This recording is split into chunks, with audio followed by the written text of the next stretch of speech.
Hey, what's up, y'all? JP here, just giving you an update on what's going on with Chord Thursdays. We started off real strong, and we got 8 episodes in, and I said I was going to be doing this every week, but unfortunately, I ended up having to stop recording due to issues that are going on with my eye. I've been experiencing these issues since the beginning of October, and I had to stop shooting because my eye was real sensitive to light. It became very red and it was hurting very bad.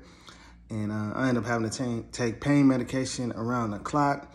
Now I've been on steroid eye drops around the clock. That's been helping with the pain, but it's been making me very sensitive to light. So unfortunately, I had to stop shooting Chord Crush Thursdays. And also for gospelmusictrainer.com, I haven't shot in a while too. So pray for your boy and pray that I get back to full strength very soon. Hopefully by next week, I'm going to try to shoot and see if I can handle the light and everything. But pray for me. It's hard for me not to be able to work and to record. And I don't want to let you guys down either. So when I'm better, we'll be back strong. We're not stopping. And I'm just giving you a quick update as to what is going on. All right. God bless. Peace.